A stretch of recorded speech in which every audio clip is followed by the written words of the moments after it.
Rowdy sheeter ಬಿಕ್ಲು Shiva ಕೊಲೆ ಪ್ರಕರಣಕ್ಕೆ ಸಂಬಂಧಪಟ್ಟಂತೆ ಒಂದು ಮೇಜರ್ ಅಪ್ಡೇಟ್ ಲಭ್ಯವಾಗ್ತಿದೆ. A1 ಜಗ್ಗನಿಗೆ ಜನಪ್ರತಿನಿಧಿಗಳ ಕೋರ್ಟ್ ಶಾಕ್ ಕೊಟ್ಟಿದೆ.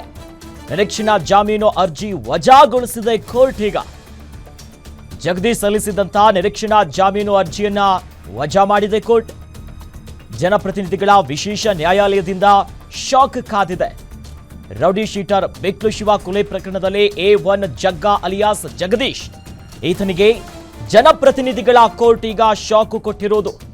ನಿರೀಕ್ಷಣಾ ಜಾಮೀನು ಅರ್ಜಿಯನ್ನ ಸಲ್ಲಿಸಿತ್ತು, ಆದರೆ ಅದನ್ನ ಕೋರ್ಟ್ ವಜಾ ಮಾಡಿದೆ. ಜಗದೀಶ್ ಸಲ್ಲಿಸಿದಂತ ನಿರೀಕ್ಷಣಾ ಜಾಮೀನು ಅರ್ಜಿಯನ್ನ ವಜಾ ಮಾಡಿದೆ. ಈ ಮೂಲಕವಾಗಿ ಮತ್ತೆ ಕಾನೂನು ಸಂಕಷ್ಟ ಎದುರಾಗಿದೆ. ಈಗಾಗಲೇ ಪ್ರಕರಣದ ಆತನಿಗಾಗಿ ಕಂಪ್ಲೇಂಟ್ ಜಾಲಾಡ್ತಿದ್ದಾರೆ. ಮತ್ತೆ ಕೋರ್ಟ್ನಿಂದಲೂ ಕೂಡ ಆತನಿಗೆ ಈಗ ಶಾಕ್ ಕಾದಿದೆ. ಕಾನೂನು ಸಂಕಷ್ಟ ನೋಡಿ ನಿರೀಕ್ಷಣಾ ಜಾಮೀನಿಗಾಗಿ ಅರ್ಜಿಯನ್ನ ಸಲ್ಲಿಸಿರ್ತಾರೆ ಕೋರ್ಟ್ಗೆ, ಆದರೆ ಕೋರ್ಟ್ ಅದನ್ನ ಕಂಪ್ಲೀಟ್ ಆಗಿ ವಜಾ ಮಾಡಿದೆ. ಆತ ಸಲ್ಲಿಸಿದಂತಹ ಅರ್ಜಿಯನ್ನ ಜನಪ್ರತಿನಿಧಿಗಳ ವಿಶೇಷ ನ್ಯಾಯಾಲಯದಿಂದ ವಜಾ ಮಾಡಲಾಗಿದೆ. ರೌಡಿ ಶೀಟರ್ ಬಿಕ್ಲು ಶಿವ ಕೊಲೆ ಪ್ರಕರಣ ದೊಡ್ಡ ಮಟ್ಟದ ಸಂಚಲನವನ್ನ ಕ್ರಿಯೇಟ್ ಮಾಡಿತ್ತು. ಈಗಾಗಲೇ ಪ್ರಕರಣದ ತನಿಖೆ ಸಾಗ್ತಾ ಇದೆ. ಆರೋಪಿಗಳನ್ನ ಸೆರೆ ಹಿಡಿಯುವಂತ ಕಾರ್ಯ ಆಗ್ತಿದೆ, ಶೋಧ ಕಾರ್ಯ ನಡೀತಾ ಇದೆ. ಇದರ ನಡುವೆ ಈ ಪ್ರಕರಣದ A1 ಆಗಿರುವಂತ ಕಿಂಗ್ ಪಿನ್ ಆಗಿರುವಂತ ಜಗ್ಗಾ ಅಲಿಯಾಸ್ ಜಗದೀಶ್ ನಿರೀಕ್ಷಣಾ ಜಾಮೀನನ್ನ ಜನಪ್ರತಿನಿಧಿಗಳ ವಿಶೇಷ ನ್ಯಾಯಾಲಯಕ್ಕೆ ಸಲ್ಲಿಸಿರ್ತಾನೆ. ಅದನ್ನ ಕೋರ್ಟ್ ವಜಾ ಮಾಡಿದೆ. ದೃಶ್ಯದಲ್ಲಿ ಗಮನಿಸ್ತಾ ಇದ್ವಿ, ಈತನೇ A1 ಆಗಿರುವಂತ ಜಗದೀಶ್. ಅದಾದ್ಮೇಲೆ ಇದೇ ಪ್ರಕರಣದಲ್ಲಿ ಶಾಸಕರಾಗಿರುವಂತ ಬೈರತಿ ಬಸವರಾಜ್ ಅವರ ಹೆಸರು ಕೂಡ ಇತ್ತು FIR ಅಲ್ಲಿ. ಸೊ ಆ ಮೂಲಕವಾಗಿ ನಿರೀಕ್ಷಣಾ ಜಾಮೀನು ಅರ್ಜಿಯನ್ನ ಸಲ್ಲಿಸಿರ್ತಾರೆ ಕೋರ್ಟ್ಗೆ. ಸದ್ಯ ಅದನ್ನ ಆಲಿಸಿದಂತ ಕೋರ್ಟ್ ಆ ಜಾಮೀನು ಅರ್ಜಿಯನ್ನ ವಜಾ ಮಾಡಿದೆ. ಈ ಮೂಲಕವಾಗಿ ಕೋರ್ಟ್ ಕೂಡ ಆತನಿಗೆ ಶಾಕ್ ಕೊಟ್ಟಿದೆ. ಮತ್ತೊಂದು ಕಡೆಯಲ್ಲಿ ಶಾಸಕರ ಹೆಸರು ಕೂಡ ಇದೆ, ಅವರು ಕೂಡ ವಿಚಾರಣೆಗೆ ಹಾಜರಾಗಿದ್ರು. ಅವರನ್ನು ಕೂಡ ಪೊಲೀಸರು ವಿಚಾರಣೆ ಮಾಡಿದ್ರು. ಅದಾದ್ಮೇಲೆ ನನಗೆ ಅವ್ರು ಯಾರೂ ಗೊತ್ತಿಲ್ಲ, ಏನು ಪ್ರಾಪರ್ಟಿನೂ ನಂಗೆ ಸಂಬಂಧ ಇಲ್ಲ, ಯಾರ್ಯಾರೋ ಫೋಟೋ ತೆಗೆದುಕೊಂತಾರೆ, ಹಂಗಂದ ತಕ್ಷಣ ನಮಗೆ ಇದಕ್ಕೂ ಸಂಬಂಧ ಇರುತ್ತೆ ಅನ್ನೋದಾಗಿ ಪ್ರತಿಕ್ರಿಯೆಯನ್ನ ಕೊಟ್ಟಿದ್ರು ಬೈರತಿ ಬಸವರಾಜ್ ಅವರು.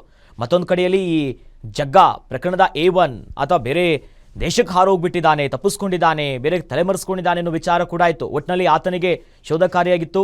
ಈ ಬಗ್ಗೆ ಹೆಚ್ಚಿನ ಡೀಟೇಲ್ಸ್ ನೀಡ್ತಾರೆ ನಮ್ಮ ಸೀನಿಯರ್ ಕ್ರೈಮ್ ರಿಪೋರ್ಟರ್ ಅಜಯ್. ದೂರವಾಣಿ ಸಂಪರ್ಕದಲ್ಲಿ ನಮ್ಮ ಜೊತೆ ಜಾಯ್ನ್ ಆಗಿದ್ದಾರೆ.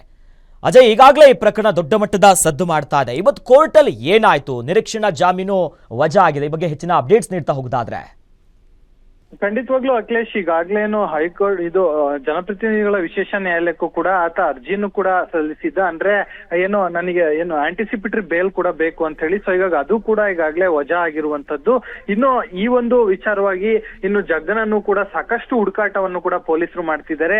ಮೊದಲಿಗೆ ಇನ್ನು ಬೆಂಗಳೂರಿನಿಂದ ತಮಿಳುನಾಡಿಗೆ ಹೋಗಿದ್ದ, ಆನಂತರ ಒಡಿಶಾಕ್ ಕೂಡ ಹೋಗಿದ್ದ ಈತ ಅನ್ನೋ ಒಂದು ಅನುಮಾನದ ಮೇಲೆ ಅಲ್ಲೂ ಕೂಡ ಟೀಮ್ ಈಗಾಗಲೇ ಸರ್ಚ್ ಮಾಡ್ತಾ ಇರುವಂತದ್ದು. ಈ ಒಂದು ಕೊಲೆ ಪ್ರಕರಣ ಕೂಡ ರಾಜ್ಯಾದ್ಯಂತ ಈಗಾಗಲೇ ಸುದ್ದಿಯನ್ನ ಮಾಡ್ತಾ ಇರುವಂತದ್ದು. ಈಗಿದ್ರೂ ಕೂಡ ಆತ ಏನು ಬೈರತಿ ಬಸವರಾಜ್ ಅವರೇ ಇಲ್ಲಿ ವಿಚಾರಣೆಗೆ ಬಂದು ಹಾಜರಾಗಿ ಹೋಗಿದ್ದಾರೆ. ಅದು ಕೂಡ ಈತ ಬಂದಿಲ್ಲ ಅನ್ನೋದು ಕೂಡ ಸಾಕಷ್ಟು ಚರ್ಚೆಗೂ ಕೂಡ ಗ್ರಾಸವಾಗಿತ್ತು. ಇದೆಲ್ಲವನ್ನು ಕೂಡ ಆಲಿಸಿರುವಂತಹ ಏನು ಕೋರ್ಟ್ ಏನಿದೆ, ಆತ ಸಲ್ಲಿಸಿದ್ದಂತ ಆಂಟಿಸಿಪೇಟರಿ ಬೇಲ್ ಅರ್ಜಿಯನ್ನ ಈಗಾಗಲೇ ವಜಾಗೊಳಿಸಿರುವಂತದ್ದು. ಸೊ ಹೀಗಾಗಿ ಆತನಿಗೀಗ ಏನು ಯಾವುದೇ ರೀತಿಯಾಗಿ ಏನು ಮುಂದಿನ ದಿನಗಳಲ್ಲಿ ಸಾಕಷ್ಟು ಕಂಟಕ ಎದುರಾಗುವಂತ ಎಲ್ಲಾ ಸಾಧ್ಯತೆಗಳು ಕೂಡ ಇದೆ. ಯಾಕಂತಂದ್ರೆ ಈಗ ಅವನನ್ನ ಎಲ್ಲೂ ಬೇಕಾದ್ರೂ ಕೂಡ ಪೊಲೀಸರು ಅರೆಸ್ಟ್ ಮಾಡೋದಕ್ಕೂ ಕೂಡ ಹುಡುಕಾಟವನ್ನ ಮಾಡ್ತಿದ್ದಾರೆ. ಅದರಿಂದ ತಪ್ಪಿಸ್ಕೊಳ್ಳೋದಕ್ಕೋಸ್ಕರ ಈತ ಏನು ಆಂಟಿಸಿಪೇಟರಿ ಬೇಲಿಗೆ ಕೂಡ ಹಾಕೊಂಡಿದ್ದ. ಆದ್ರೆ ಈಗ ಆ ಒಂದು ಅರ್ಜಿಯನ್ನು ಕೂಡ ಈಗಾಗಲೇ ಕೋರ್ಟ್ ಕೂಡ ವಜಾಗೊಳಿಸಿರುವಂತದ್ದು. ಸೊ ಹೀಗಾಗಿ ಆತ ಮುಂದಿನ ದಿನಗಳಲ್ಲಿ ಬರ್ಲೇಬೇಕಾಗತ್ತೆ, ಇಲ್ಲ ಅಂದ್ರೆ ಅರೆಸ್ಟ್ ಆಗ್ಲೇಬೇಕಾಗತ್ತೆ, ಇಲ್ಲ ಅಂದ್ರೆ ಆತ ನಿಜಕ್ಕೂ ಕೂಡ ಏನು ಒಂದ್ ರೀತಿ ಕಂಟಕ ಇದೆ ಅಂತಾನೆ ಹೇಳ್ಬೋದು.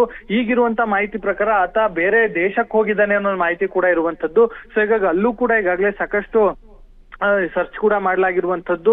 ಇದರ ಜೊತೆಗೂ ಕೂಡ ಏನು ಬೇರೆ ಬೇರೆ ರೀತಿಯಾದಂತಹ ಏನು ತನಿಖೆಗೂ ಕೂಡ ಪೊಲೀಸರು ಮುಂದಾಗಿರುವಂತದ್ದು. ಆತನ ಸಂಬಂಧಿಗಳಾಗಿರ್ಬೋದು, ಮತ್ತೆ ಆತ ಜೊತೆಲಿದ್ದಂತವ್ರ ಅವ್ರಿಗೂ ಕೂಡ ಈಗಾಗಲೇ ವಿಚಾರಣೆಯನ್ನ ಮಾಡಿರುವಂತದ್ದು. ಎಲ್ಲವನ್ನೂ ಕೂಡ ಈಗಾಗಲೇ ಪೊಲೀಸರು ಮಾಡ್ತಾ ಇದ್ದಾರೆ. ಆದ್ರೂ ಕೂಡ ಈಗಾಗಲೇ ಆತ ಕಾಣಿಸ್ತಾ ಇಲ್ಲ. ಇನ್ನು ರೆಡ್ ಕಾರ್ನರ್ ನೋಟಿಸ್ ಕೂಡ ಆತನ ವಿರುದ್ಧ ಜಾರಿಯಾಗಿರುವಂತದ್ದು. ಆದ್ರೂ ಕೂಡ ಆತ ಎಲ್ಲಿದ್ದಾನೆ ಅನ್ನೋ ಒಂದು ಸುಳಿವು ಕೂಡ ಈಗಾಗಲೇ ಸಿಗ್ತಾ ಇಲ್ಲ. ಆದ್ರೆ ಬೇರೆ ದೇಶದಲ್ಲಿದ್ದಾನೆ ಅನ್ನೋ ಒಂದು ಮಾಹಿತಿ ಸಿಕ್ಕಿದೆ. ಆದ್ರೆ ಯಾವ ದೇಶ ಯಾವಾಗ ಹೋದ ಅನ್ನೋದ್ರ ಬಗ್ಗೆ ಕೂಡ ಈಗಾಗಲೇ ಪೊಲೀಸರು ತನಿಖೆಯನ್ನ ಮಾಡ್ತಿದ್ರೆ. ಸದ್ಯಕ್ಕೀಗಲೇ ಈಗ ಅವನು ಹಾಕಿರುವಂತಹ ಅರ್ಜಿ ಏನಿದೆ ಅದು ಕೂಡ ಈಗಾಗಲೇ ವಜಾ ಆಗಿರುವಂತದ್ದು. ಮುಂದಿನ ದಿನಗಳಲ್ಲಿ ಆತನಿಗೆ ಈ ಒಂದು ಕೇಸ್ನಲ್ಲಿ ಕಂಟಕ ಎದುರಾಗುವಂತ ಎಲ್ಲ ಸಾಧ್ಯತೆಗಳು ಕೂಡ ಹೆಚ್ಚಿದೆ ಅಂತಾನೆ ಹೇಳ್ಬೋದು ಅಖಿಲೇಶ್. ಧನ್ಯವಾದಗಳು ಅಜಯ್ ಕುಮಾರ್ ತಮ್ಮೆಲ್ಲ ಮಾಹಿತಿಗೆ.